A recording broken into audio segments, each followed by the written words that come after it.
Chairman Oberman, distinguished members of the board, thank you for allowing us to go ahead and tell our story.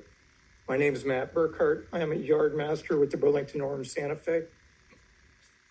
I am also the general chairman that represents all the Yardmasters on the Burlington Northern Santa Fe, as well as 3 short lines, roughly 500 people. Now, what is a Yardmaster? A Yardmaster is the air traffic controller of the rail industry. Where airlines have terminals, we have terminals, and we have over 40 of them across. I have from Birmingham, Alabama to Seattle. We're highly specialized, and there's 1,800 of us on the planet, so I've got about a third of them. Then I'd like to tell a little bit about how I got here. So I'm a 4th-generation railroader. I threw my first throttle when I was 4 years old in Dallas, Texas on the old Rock Island. So my dad had put me on the engineer's lap and let me run up and down the tracks there. So when I got out of the Marine Corps, I found myself on the railroad. I hired out as a conductor and a locomotive servicing engineer. And then in Halloween of 1997, I was promoted to a Yardmaster. I did that for about a year, and I was promoted to management. I was in management for 12 years. I had 7 promotions, reaching all the way to the rank of terminal superintendent as a yard up in Minneapolis. There, 2008, I was superintendent of the year, had an injury frequency ratio of 0, one of the harshest environments that we operate with over 500 employees. So I was pretty proud of that. About 2010, I got crosswise with the vice presidents and they fired me. So I went back to the craft. I was a Yardmaster. I worked, and about 4 years later, the union came and recruited me. I've been serving for 7 years now. So I've been on both sides of the fence to see what has happened. I've been across the system. I've worked on management. I've worked also as a union employee. I've seen what it takes to run these railroads. With that, I've got 4 bullet points as to why we're jammed up, why we're in absolute gridlock, and why our shippers, our customers are not getting serviced. And they're fairly simple. I said railroading is not a hard concept. It takes 3 things to railroad: power, crew, and rail. That's it. Something to pull it, somebody to drive it, something to run on. You give those 3 things, we can run all day long, and we're not running all day long right now. So with that, we have several of the focus points that we have is running long trains of 10,000 feet. It's called units per train is what their goal is. Now, what's the problem with this? Many of our rail yards were built in World War II. The tracks are 3,000 foot long.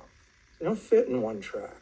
The yard that I work in right now, when we build a train, to this 10,000 foot, it's in 3 different tracks. We have to pull it out, put it together, put the middle, and then the rear. And then it's so heavy, we have to put engines on both sides of it. It's called distributed power. It's about 3 hours. What happens in that 3 hours is the trains don't come into the yard. And so those crews will expire on what's known as hours of service. Every time this happens, we will kill 3 to 6 trains. This is trains that need a second crew or a third crew to make their final destination. This perpetuates our manpower issues. This is not a good way to railroad.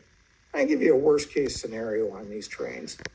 When we have these trains, we have a bridge that we go up over towards the mountains. It goes over the Platte River. It's about a half mile from downtown. It's real pretty. There's a walking path downside. When we stop on that bridge, because of the weight of it, we need to stop, make sure the cars are on the track. As we shove back, we've put 5 cars into the river that fly 50 feet down into the ground right next to this walking path. There's nobody walking expecting boxcars to rain out of the sky. We did it this year, we did it last year, and we'll do it again. As long as we continue to do these things, the rules of physics don't change, and it's poor railroading, not to mention dangerous. So the other happens to do with double coal trains. Anybody who's been stopped at a crossing before doesn't like to watch a train as it goes by for 10 to 15 minutes. Now we have 2 of them together. They'll be 270 cars long. They're 250 miles away. We inspect these rail cars, and occasionally there's something wrong with it, and one will have to be kicked out because the wheels have gotten flat or something like that. As we do this, the conductor will have to get on the ground and use that pack set radio. They were never designed to go 2.5 miles. Radios will fail. We have had problems before. We have run into the side of our own train trying to set these things up. These are many of the issues that have to do with units per train, which is the metric that the Bnsf has been going for to go ahead and reduce things.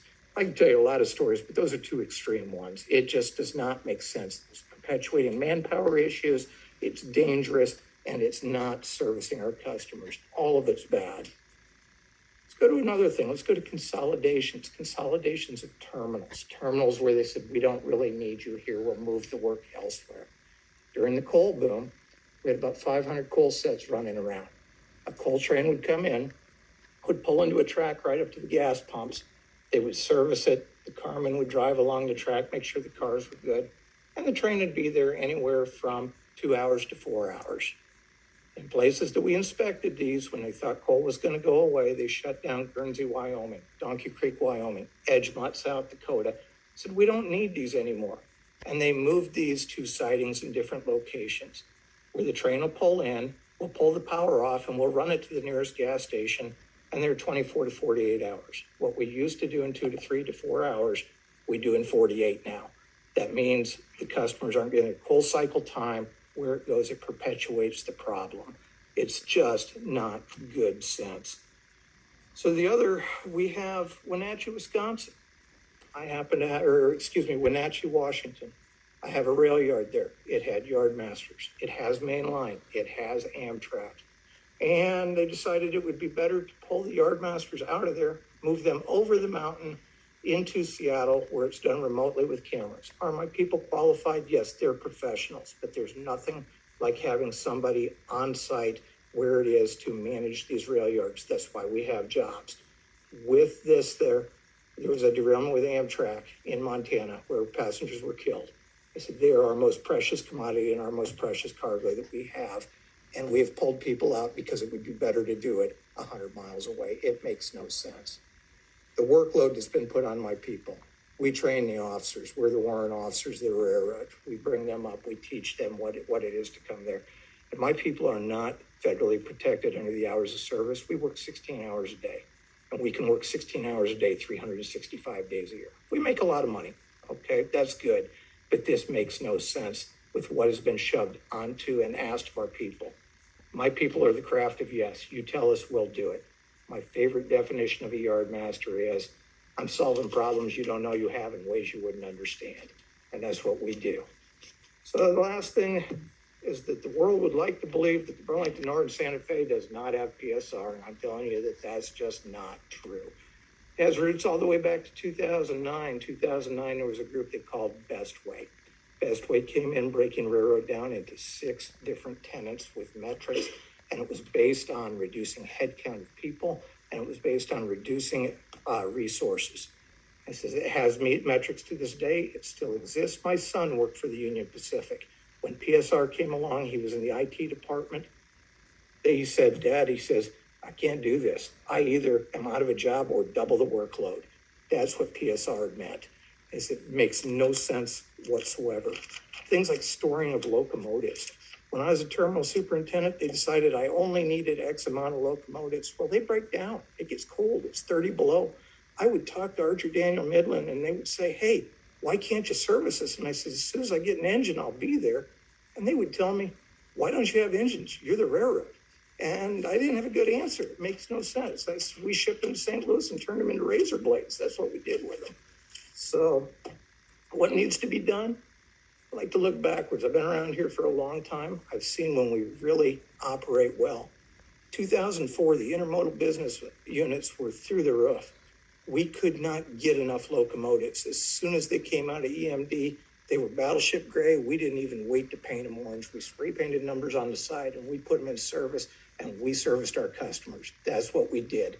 We threw every resource we could. 2007, Australia went ahead and had a drought. We needed to get grain to them.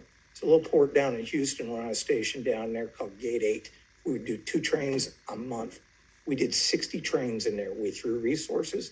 It was a lot of logistics. We made it work, and we got that grain exported. It can be done. It says it takes planning. It takes common sense. 2011, we were running with 500 coal sets. We run 250 right now, and we could do it in 2 to 4 hours of turn time. Then now we're doing it up to 48. It makes no sense. So what is it? Railroading right here. If I could go ahead and ask for anything, there's 2 simple things that could go ahead and be legislated today. It says a maximum of 8,000 foot on a train. I says that right there, merchandise, coal, you name it, they fit on the main lines, they fit on the sidings, they fit on the meet and passes. We can run. We don't need these 3 mile long monsters running around. The second thing is we need to disincentivize any reason to ever store a locomotive. If you ever find yourself in northern Wyoming, I don't know why you would, but if you were up there, there's a place called Donkey Creek. Donkey Creek, we have 5 miles of engines stored. I've seen them with my own eyes. There is no reason for a train to ever sit without power. That's our customers. So railroading is real simple. It's for 200 years. We sit there and we haul something from point A to point B and somebody pays us to do that. We're not on track. We're not doing that anymore. Please help us get back on track. So I thank you for letting me tell my story. I'll take any questions anytime.